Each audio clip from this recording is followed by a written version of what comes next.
अस्सलामुअलैकुम। MB news की district bulletin के साथ मैं हूं नुसरत नूर।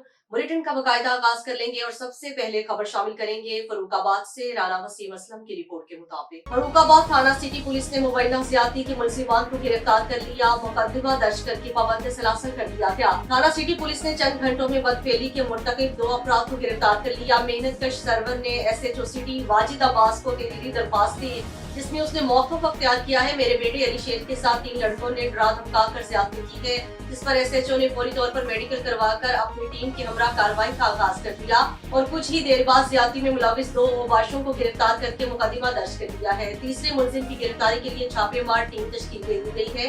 SHO सिटी वाजिद अब्बास ने कहा है, कानून चिकनी करने वाले नासिर के साथ आहनी हाथों से निपटा जाएगा।